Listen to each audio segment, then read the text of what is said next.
So I guess what I'm supposed to be doing in general is discussing some of the unique challenges that Greens face, as Ben Manski said, not only as a political party that's trying to get candidates elected into office, but also as a party in the streets. One thing I should probably mention that wasn't brought out during my introduction is I also served as president of the Associated Students of Napa Valley College a few years ago. And so that was a governing role. There is the Associated Students, it actually is a real government that's mentioned in state ed code. And there's a shared governance process that the Student Senate is involved with along with the other constituent groups on campus. So I did have a role in governing. I guess one of the things I tried to do when I was president is when I would talk about issues, I would try to frame issues in a way that were universal. So just, for example, when I was talking about fee increases and tuition increases, one of the things I would openly advocate for was how we needed to restore the master plan for higher education in California, and we needed community colleges to be free, once again, as they had been. And the way I would basically frame that is that as a student leader and as a student advocate, I really had an obligation to put that demand forward, since that demand is in the absolute best interest of these students that I'm supposed to be representing. Another issue that I worked quite a bit on campus were sort of diversity issues in general. And I was really involved with supporting the efforts of undocumented students and their allies. This was during a time when it was the lame duck session in Congress, and some of the dreamers throughout the country were really trying to put pressure on Congress to pass the DREAM Act. So Napa Valley College was really involved with that. There were various student groups that got together and formed a coalition, and what they organized was what they called a Week of Dreams. So it was a series of actions on campus where they did different things, like they had a silent march, they had a chalk day where they were just writing messages with chalk on the ground. And sort of the thing that it all kind of led up to was this big thing that we call the Die-In, which basically there were a lot of students who showed up, obviously a lot of Latino students, dressed up in the graduation gowns, and basically just, like 20 or 30 of us just fell on the ground like we were dead, to sort of symbolize how the dreams of many undocumented students who are trying to get an education, are basically dying as well. So, and as president at the time, what I would say is, I have an obligation as president of the Associated Students of Napa Valley College, representing all students on campus, to represent undocumented students and to advocate for their rights, because that's a student demographic that exists, and therefore I have an obligation to advocate for them. So I sort of framing issues that way. So instead of there's still going to be radical demands, but you're able to frame it in a way where this is just what anyone in this position should be doing, basically. So those are a few initial thoughts. I'm going to go ahead and give the mic over to Ruscal. And if I could just do a follow-up here, just to ask, and you can hold on to that, so I got a mic over here. Yeah. Were you criticized for participating in these protests and for playing a role as an elected official?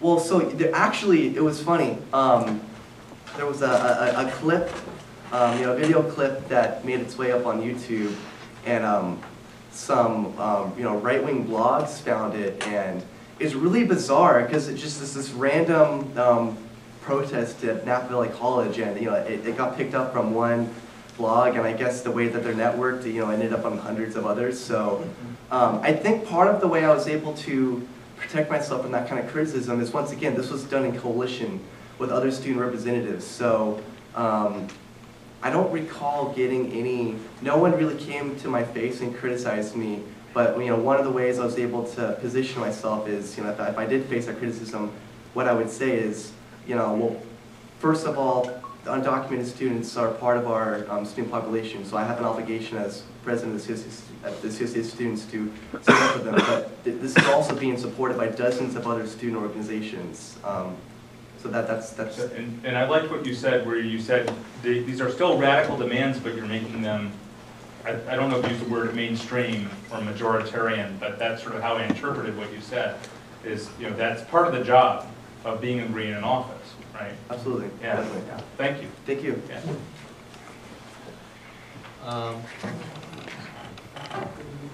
As you mentioned earlier, can you hear me?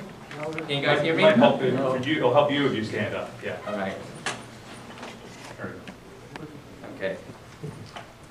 Well, thank you guys for coming out today. Appreciate your time today. Other than serving on the Napa Valley College Board of Trustees, before I served on it, I served on the City of Vallejo Youth Commission for approximately 2 years. And interestingly enough, that commission was created by creating city policy and revising it. We used to have a youth commission that was just focused on activities, but it was a focus on giving young people a voice on policies and projects that the City of Vallejo was considering. So one day, I remember this vividly, I went to Vice Mayor Stephanie Gomes at the time, and we looked at our city youth commissions, such as San Francisco and Seattle, brought it to the city council. Oh yeah, it was a challenge to get them to agree, but thankfully it got passed, and we got the commission, we got recruitment of young people on there as young as 12. Even from the middle schools. That's so cool. Yeah, and once they got appointed, and interesting enough, the council appointed me just to help with the commission, get it started. We did some interesting things. For example, we reviewed the City of Vallejo downtown specific plan of arts and entertainment. There was an proposed amendment to that plan to allow more bars and nightclubs in downtown Vallejo. The Youth Commission felt that we want something family-friendly, youth-friendly, so they proposed policy recommendations to encourage more small businesses, such as youth art galleries, youth retail, retail to be family-friendly. And interestingly enough, it did get to the City Council. They did incorporate in their final decision, so yes, their voice was heard. It did pass.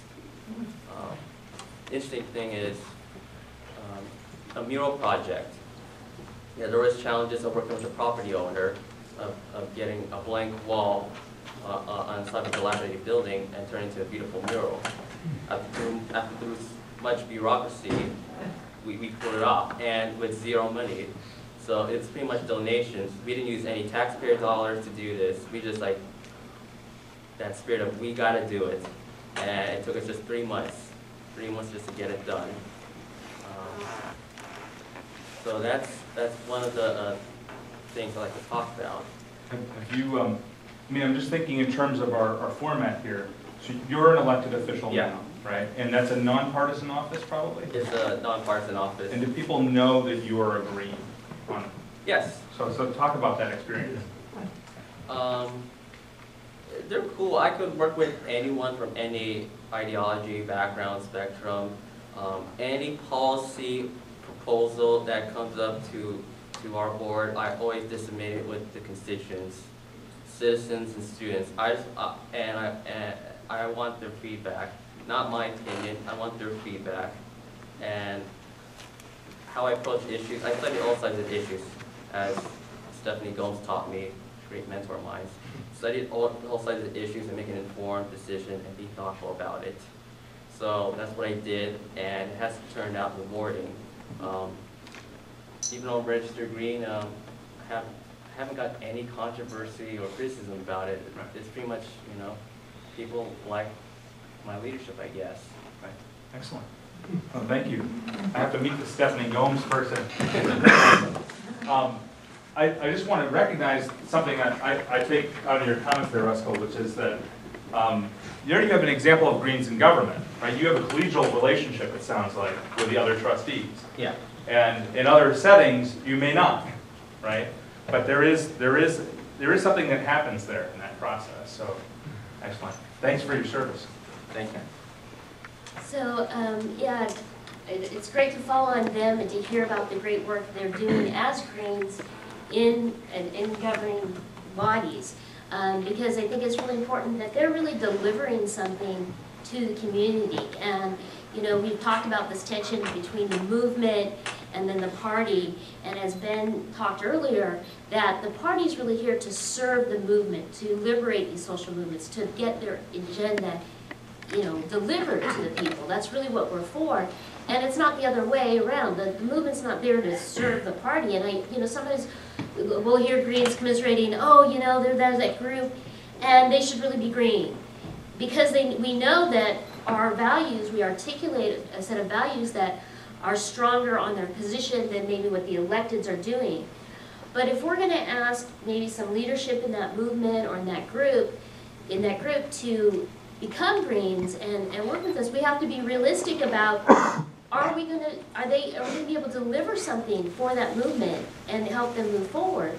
If they feel that it's a risk and there isn't a good chance that we're going to be able to deliver something, they're going to be reluctant to make that step into being a Green. And so where I think we have to really plan strategies of taking advantage of these local resources that are available to us, getting people in place, and delivering for people and showing that to people. I mean, we should all be helping share the stories of what we are, you know, our Greens are delivering. So if either you're in office or you're thinking about running for office, I think it's good to pick an issue where you can deliver something, where you can point to it. So that when you're in office, it'll be easy for people to see. You know, with Alex, we heard about how he's really working for student and immigrant rights, and he can really point to the, you know, what he's doing around that, and Ruscal around, you know, the benefits for the community and youth and all, and it, you know, they're doing so much. Sometimes it's like they're in there doing the good job day in and day out. That's important, but it's also good to be able to help articulate to people, you know, and highlight some of the things that are being delivered. And, you know, just like an example on a small level, say there is a group trying to get a community garden, like Ben mentioned. If they're real close to getting that garden in place with their local electeds, and you want the leadership of that to suddenly become a Green, and that might cost them that garden, that's probably not going to happen. But if you're involved day one in getting that garden as Greens, and the leadership gets that garden for the community, then you've got a Green that's delivering it, or you're in at the ground level of making that happen as Greens instead of asking the people that are making things happen to become Greens. And I think we really have to realize the realities of that and get more serious about, if we're thinking about running, what is the issue you're going to deliver besides educate, because it's really a partnership of the broad issues we expose maybe when we run our presidential and our governors and those that sort of educate about the whole party and talk about those big issues. But then what are you going to deliver? We've got to have that partnership of more being delivered on the local level. And where it is being delivered, sharing those stories and letting people know that it's being delivered. So if you're not a candidate, I mean, I'm not a candidate. I'm a behind-the-scenes person. I'm wearing the T-shirt, you know. And we're here with the guys in the suits, and we've got a lot of women in suits here, too, that are candidates, and that's why I feel good about that. But I'm a background person, and so, you know, there's a big role for a lot of us in the background to be getting the stories out, you know, making sure that if you're on social media, that you're sharing where those wins are happening. But I think we have to do a lot more planning about picking our races and picking our candidacies. You know, maybe we're not all, you know, maybe we're not all candidates. If you've run a few times and you're not getting traction, think about what is the deliverable that could happen in your community that people are striving for, and if they actually had someone win, could be delivered. And what's the best person in your community to, you know, partner with to move that campaign forward as Greens together? And, you know, I'm a bit older. Look at the young people that you can support, that you can mentor, that you can hold up, rather than just putting ourselves out front. Oh, I've learned so much, I'm going to be out front. Who can we who can we support that's coming up that's already, you know, networking among younger people. So those are kind of the thoughts I just wanted to. Thank you for response, panelists. And now, really appreciate each of you and your comments, and hope that this provokes some thinking among everybody here. And I see attentive faces. So given that most of you are probably not students right now, you don't have practice faking it. I will be a student again soon, so I have to get my practice going again. Let's take 5 people from among all of you and see what kinds of thoughts about the unique challenges of being Greens, in particular, in this electoral arena, in this governing arena, poses for us and how we can overcome them. Who's my first volunteer? We have 1 in the back, and then 2, 3. Okay, we'll start there. So I'm going to go back over here. I don't know if it was Phil Donahue who pioneered this. So what is your question or comment? Sorry about Phil's a good Green too, yeah. I think as someone who's approached the Green Party in probably the past 12 months via the internet, I'm not a big user of the internet. I'm more of a people person, which I think politics is all about. But I've attempted to sort of get involved, or at least get some sort of traction and response back. Unfortunately, I haven't had any. So communication is everything in this business, in the political business anyway. And if you're failing to reach those that are attempting to reach you at this critical transition stage, then you're failing at step 1. Absolutely. Would be the first point. The second point, obviously, is that as you gain some momentum, and obviously, I mean, this isn't just happening in the US, it's also happening in the UK right now. They've got the same problem. It's ironic that, I mean, I'm originally from the UK, but I'm a dual citizen of both countries, and I've run for office the first time in the US. But I've got connections to people in politics in the UK, but you've got the same dynamics going on, where you've got the Labour and the Conservative parties both actually becoming one, and you've got a Republican and Democratic system that's become one. So both nations and both peoples are crying out for an alternative that's going to deliver on its promises and get us off this sort of this race to the end of going over the edge of the cliff by the end of the century. For that to happen, obviously, a third-party alternative, and there's been a moderate success in the UK. Obviously, in the UK system, they had the Liberal Dem coalition with the Conservatives, which has turned out to be a complete failure. And we here have never had that, but obviously the Greens are emerging as a viable alternative. But you know, your biggest challenge, I think, is going to be not only making that connection to people like me or others who want to get involved and are willing to run and stick their neck out there, which I'm willing to do. But it's also obviously, you know, how do you make yourselves credible to a very ignorant voting public? I mean, we've got a huge dumbed-down society in this country for various reasons, but their political education is weak at best.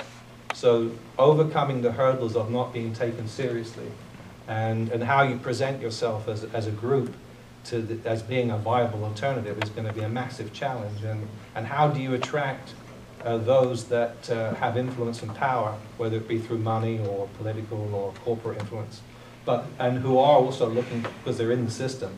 I work for one of the largest banking organizations in the country, but I'm not sort of there. You're not running it. They knew what I was up to. Kick me out. But no, there are people like me that want to get involved, and we need to be able to get people like me involved so that we can sort of polish the edges, so to speak, so that it's all about selling something, and obviously in having people that not only understand and can communicate the message, but believe in the message and won't be corrupted. I mean, we've talked about the president who seems to be corrupted. I mean, if you look in the Los Angeles County where I've run for office, if you look at all the local city governments that are in trouble right now, most of them have Hispanic leadership in those cities, and they're corrupted as well. So you've got to get people also not willing to sell out. So how do you get all that together in one big package, so that you actually become credible and can gain some traction and start changing things. So, I mean, it's a big story, it's a big picture challenge, but, you know, hopefully people like me don't slip through the cracks. I'm glad you're here. Who are willing to step up. Yeah. Glad you're here, and thanks for running. Yeah. Thanks for leading off the conversation. We're going to go to number 2, and do I have a 3, 4, and 5? Who else? 3, 4. Okay. Very good. All right, I'll let Sanda take it. She's a media person. I know her. Actually, yeah, I'm not totally sure what I'm going to say. I have 2 things to say. One, well, I'm the co-chair along with Alex of the State Coordinating Committee, and it's really wonderful working with a young person. But we don't have we have over 100,000 registered Greens in California, and we don't have enough people working with the party, both at the doing the day-to-day business level, which happens on a coordinating committee, which happens in our committees. I mean, Shane over there has been the co-chair of the platform committee for years, and there's barely anyone on that committee. He needs people, he does wonderful work, he needs people working with him. So almost all of our committees have lots of openings, and we need people to get involved with the party, doing party work, as well as supporting candidates. Whenever I've worked on a candidate campaign, it's really hard to find the people that will support the campaigns. It's hard to find people that can donate money. And when I've gone to an event with Jill and they pass the hat and someone puts $5 in the hat, and I think we expect people to run for president when we donate $5, you know. And also, I mean, I had never considered really being a candidate because I'm the kind of person when I get upset, I cry or yell. That's good for camp. But the teachers union of the state college board, of the community college board, came to our party a couple of months back and asked if we would run because they're finding that they're supporting people for Democrats who then turn around and support the administration instead of supporting the teachers. But they also thought we were about to switch to district elections, which we haven't done yet. And so there was a bunch of people that were supporting us, but then there were a couple of other people in the room that didn't like the idea. They were obviously progressive Democrats. And basically asked whether we'd be able to get endorsements of like the senators and the Congress people in the state, and I knew we couldn't, you know, because we're not Democrats. But, you know, like, and do we have money, which is also questionable. But when I looked at the candidates that run in the past, they never had endorsement of those state legislatures either, but they wondered about that. So I've said in the past I'd be willing, I'm a retired teacher, that I'd be willing to run for a school board if a teachers union drafted me. But that's the only way I would run. Excellent. So we're hearing a couple contributions here, and thank you, Sanda, for your service. We're hearing about the question about moving from being sort of more marginal in the way in which we approach things to being serious and becoming more polished and being ready to attract people and to let people who are coming to us to join us, right? And we're also hearing about resource questions in terms of lots of people who vote Green and support the Greens and register Greens, but not necessarily finding a way for them to do the work in the party and people not stepping forward. Go over here and then over there. I'll hold on. Okay. Yeah, I wanted to ask, raise this question for if anybody wants to comment, is how do you, once you get elected, how do you deal with or how do you prevent yourself from becoming compromising your principles? Because I talked to there's a group of young activists who ran for office, city council, and state assembly out in Coachella, and they all ran as Democrats and won, and they did some good things. The assemblymen started out as a Green Party. They were all Green Party back when they were in college, about 20 years ago. And then they became Democrats, and then, the assemblyman got in office and co-authored a bill which allowed this big power plant to be built. And now he's saying, well, they lied to me, I'm sorry about that. But I talked to one of their aides, and I said, people want me to run for city council, but I'm not so sure I want to be having to sit there and deal with how do we get enough money for the police department. I mean, I don't care about that. But he said, well, that's me. He says, I stay behind the scenes because these guys are my brothers and I love them, but you know, once they get in office, they change. Right. So how do we deal with the problem of co-optation? And also you raised another problem, I think, which is that Greens are generally activists, and dealing with endless meetings over budgetary issues is not really the activist mentality. Right. Hi. Hi there. I'll come over here. Certainly, Ben. There you go. I'd like to start off, I'm a background person also. Great. And I guess my comment comes to a question for you as a sociologist. And that is, my hope is that right now, Green Party's hoovering around 1% of the registered voters. And to address that gentleman's question, the majority of voters are not registered to vote. So that's where, you know, we have that 50% more to go, because my question to you is, once we hit around 2%, won't it start to trend? Won't it start to, you know, just catch on? Because to me, that's where the hope is. It's like now we have the last 50% to go, and then it'll catch on. More and more people will see our candidates will be in the debates. And a key word that will catch those people is love-olution, to change, you know, love, with nonviolent love and with peace. We can stop the nuclear reactors and the weapons and the hunger and the hate and the violence, then we have a wonderful world. So how do we get that momentum going, right?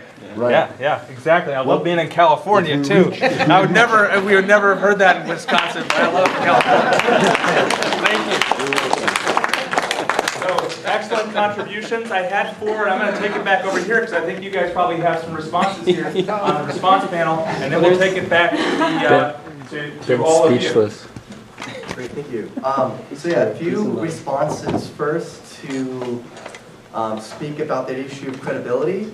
One way that I'm trying to build credibility for myself as, you know, perhaps I might run for local office in the future. And I think this is something that others have done and others can do is, and actually, I think this is something that Ruscal demonstrated really well.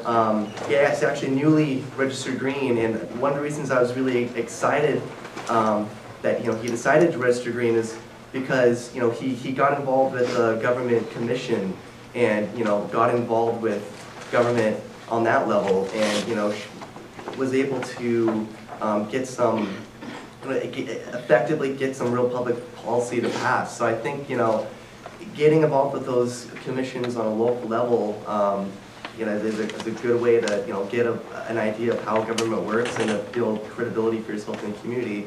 And from there, serve on a few commissions, get involved with some other community groups, and start by running for a local school board.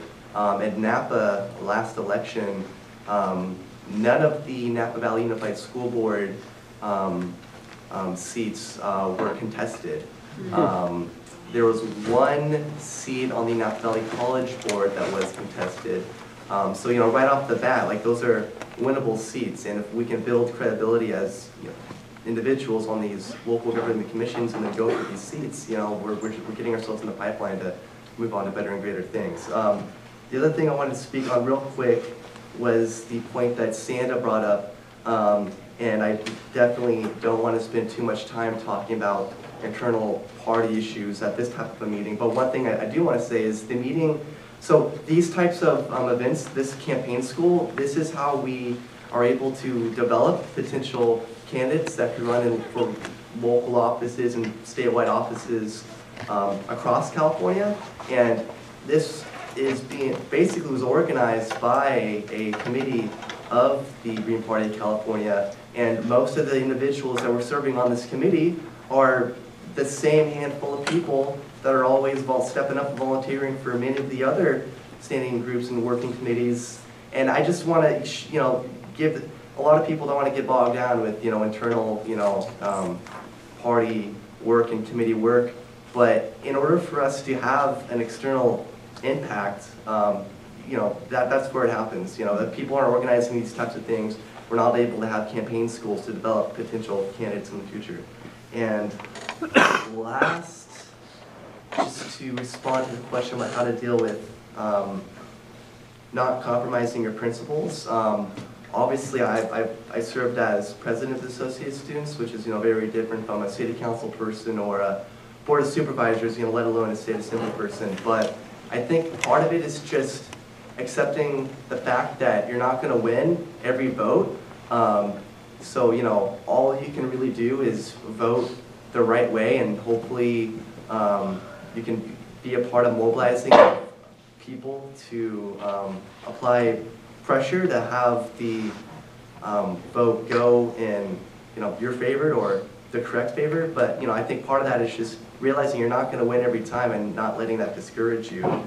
And beyond that, there's going to be another workshop about greens and governance, and they'll probably have some more specific examples and insights on how to deal with that question. So thank you. Great. Thank you. Thank you, Alex, for the detailed responses. When you run for office, you gotta know what the job is. You gotta know the responsibilities, what they do. For example, in my role, we as a board, we hire a college president, or in this case, an executive, and they hire his or her staff and so on. That's how we get the faculty hired and the staff hired. Of course, we as a board have the final say on those hirings, in addition to voting on budgets and college policies. You gotta make sure that the candidate knows the process. You gotta also make sure that the candidate does their homework. Thanks to my mentor, who studies all sides, I do my homework too. I study all sides. And you can even test the candidate if, for example, you could question them, what do you think of SB 241, the oil extraction tax to fund education? You gotta make, and I would do the homework as well. If they give you an acceptable response and a response that they did, not only did their homework, but also looked at all sides, then you know they're the right person for the job. Excellent. Thank you.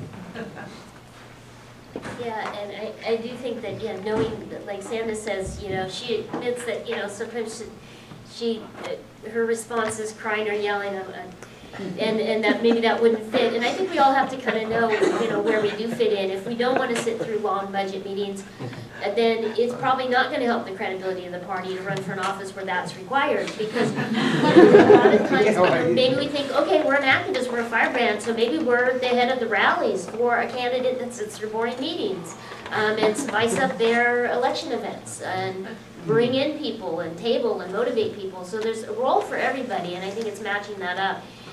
Because we do want people to know that if we win office, that we can govern. And, the two things that hit us the most when we're running candidates is, well, can you win? We love everything you do, but you can't win, is one. So we've got to have some, pick some offices where we can win, so we can tell that story that we do have candidates that win and we can win, and get that story frame out there that Greens can win. And then they can govern and they can deliver. And so I think we want to get both of those. And you heard the talk about all the complexities of how do we pull together with the way the population is and the way they get their media. How do we, get people to understand what we're working for. But I think if we use the opportunities for local races, and if it's school board or a community race, talk about very specific issues in that community. So you don't have to have them understand corporate globalization, or you don't have to get into all of that if you're not running for U.S. president. You can talk about the very real specific issues of that race, and in a way that's materially relevant to the people in that community. If they can't get housing, and they're trying to get housing, and you're talking about how you will get them housing, then you don't have to talk about everything else, and you can use very simple language and do that, and then you need to be able to deliver that. So I think we have some opportunities to, and you can tell that in a bigger frame of people losing housing nationally, globally, and do some education that way, but make it very practical for people, and then I think that relevance will come through. And, you know, just, I'm gonna have to mention that we do really can use people on the committees of the state party. I just gotta put a word in for that, because if everybody here in this room just did a little bit on the party structure, it would be real easy to keep this party running and really effectively.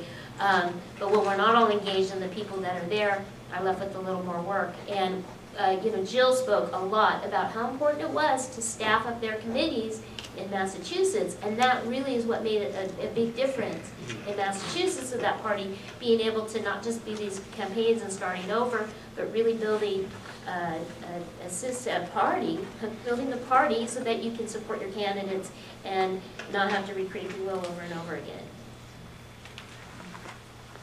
Excellent, thank you. A lot of good thoughts and experience there. I do want to address a couple of the questions too. I'll just take the moderator's prerogative to do that. And recognize in particular, what was your name from the United Kingdom, from the United States? Yeah, I'm both. What's that? Nick. Nick, hey Nick. In Nick's comments. You know, we are in the US, and this has certainly been true in the United Kingdom as well, but I think even more so here, dealing with an electoral arena which makes the Greens into victims, right? I mean, we certainly were victimized in 2000 and after 2000. You know, I ran the Nader campaign in Wisconsin, among other states. We had offices broken into all over the country. We had volunteers arrested. We were demonized. Our candidates were demonized, right? And then the question becomes, what do you do when you are demonized, when you are victimized, when you are treated this way? Do you internalize that victimization? Do you become angry? Angry at the world, right? Become angry at the other parties, the other people in politics, the voters who don't know what's good for them, right? Do you internalize that? Or do you say, okay, we're not going to let this define us? And recognize that you have to build a majoritarian party. That if we're going to be successful, we have to be attractive. We have to be open-handed. We have to be optimistic, right? And so I guess that would be my response to that, you know, that offering that you made, Nick, which is that that's one of the things we have to do to deal with the unique challenge of being Greens operating in this electoral arena. The other thing I want to offer, and then I'm going to go back over here, is that we need to listen to the fact that we've heard from a couple people now, I think at least 3 in the last 20 minutes, who said, we need more support and participation in the party. And not just respond by joining and going to the committee meetings and becoming active and taking responsibility for the party machinery. That's the harder part, right? But also just give them a round of applause. Please, give them a round of applause.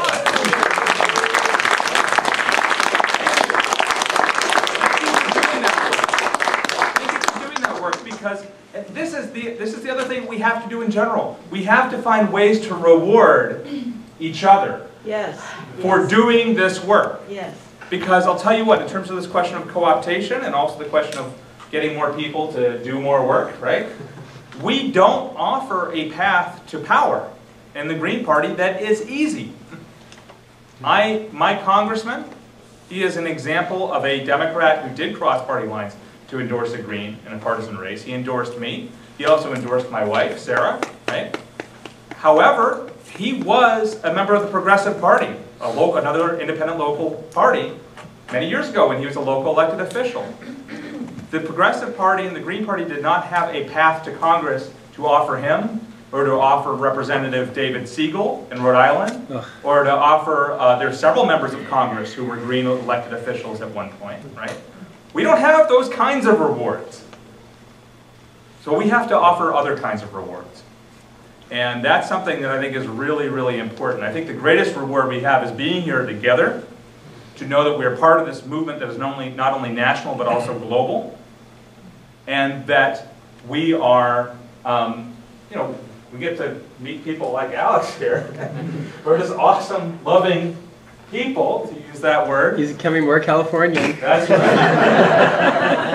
who make it worthwhile. You know, what's the point of living otherwise? People like this. All right. All right, let's go back here. We're going to take it back for, I'll take 3 more. I've got 1, and then, so another hand, 2, and then 3 over here. Okay. I'll hold. Hello, my name's Nancy Perlman. When I got elected to office in 2001 as a Green to the Los Angeles Community College District Board of Trustees, I had the most votes of any Green in the country and the largest district and population of any Green in the country. To answer the question about about co-opting, the problem is if the Greens don't support their electeds when they are in office, we cannot continue to successfully reach out and succeed in all of our programs and projects. If you read my website, I still have the 10 key values. I'm running for office again, and what am I being attacked for? Two things. I've been a Green, and I pushed for green sustainable programs, a $6 billion building program, the greenest in the nation, copied all over the country, and it's successful, but I'm being attacked because I'm not co-opting. So what happens when you don't co-opt? You fight for your life to keep your position. That's right. Because they're putting up $400,000, they already have put up $400,000 against me for my opponent versus the $20,000. So if the Greens don't get out there and tell people who to vote for and keep the people with good Green values in office, we are either on our own and for the luck of the draw win, or we are out of office and cannot continue to do our programs. So that I just wanted to answer the question. It is easy because you want to be in office and do good work and vote right and do what's needed, but it means you need the support. And I really encourage you to do that. Thank you very much. Thank you. Thank you for your service. That dynamic of the party and our elected officials, it's critical to our success. Yeah, just some things I heard. I've heard a lot of things. Oh, okay. I'm David Curtis, Marin County Green. I'll be running in 2014. Good to meet you in person. Oh yeah, and great work on the campaign. Thank you. Awesome. I heard a lot of branding issues and presentation issues and projection issues, and I think it's really important that we're at least two things. One is genuine. I haven't heard that word too much. Genuine. And the other one is transparent. If we're those two things, we're not duopoly. And we kick their ass every time. Thank you. I think that's where we start from. I got a question, That's quick. our starting point. I have a question or comment over here. Stand up, maybe. Yeah, sure. Yeah, there we go. There we go. There we go. Come out loud. Okay. So on the No on Prop 8 campaign, I helped out in the HOA office. And what we were trying to do, not only is doing a lot of phone banking, was trying to get, we were doing voter registration drives to get a lot of non-registered Latino voters to register so they could vote No on Prop 8. But we were registering them as Democrat, because that seemed to be the easiest way to get them to vote No on Prop 8. So what I'm wondering is, how are we going to take back the sector of a society that I feel belongs to the Green Party, which is naturalized immigrants, LGBTQ groups, people of color, because obviously we have the gender equality, the nonviolence, the respect for diversity. How are we going to get back the group that should be rightfully with us? And they want to be with us, but once again, the whole thing of like they think we might not win, and they don't want to lose the voice that they're trying to get in the door right now. Absolutely. Excellent. Thank you. The folks who most need the Green Party and who we most need to join the Green Party, how do we make that happen? I'm going to take two more. Are there two more people here? Okay, good. That's good because it will allow us to keep on time. I'll give our response panelists a last opportunity to respond. Let's keep it quick. Then we have our last workshop block. And really want to thank everybody for your participation here. June. Well, the last question I was just still in my head, because I think that's really the biggest challenge in really trying to figure out how do we pick races that we can have a chance at winning and have a chance at actually showing that we can deliver something to the communities that we're working with. And I think we've got to identify some real places where we actually can tell that story of winning and making progress together. And maybe it's got to start on the real small community level where the money isn't so big and the challenges and the control aren't so big. So we can have those wins in smaller spaces, but then tell that story in the bigger places, where then we can start building up that trust, because, you know, the biggest thing keeping us from getting those votes is people thinking we aren't gonna be able to get the votes. And to break out of that cycle, it's the toughest cycle we've been in, you know, for a long time, and the best I can come up with is where the races are really accountable to the community and the money isn't as dominant, to get it happening there, and then being able to move that story onto the bigger level. Well, I have some friends that are you know, all across the spectrum, but mostly Democrats.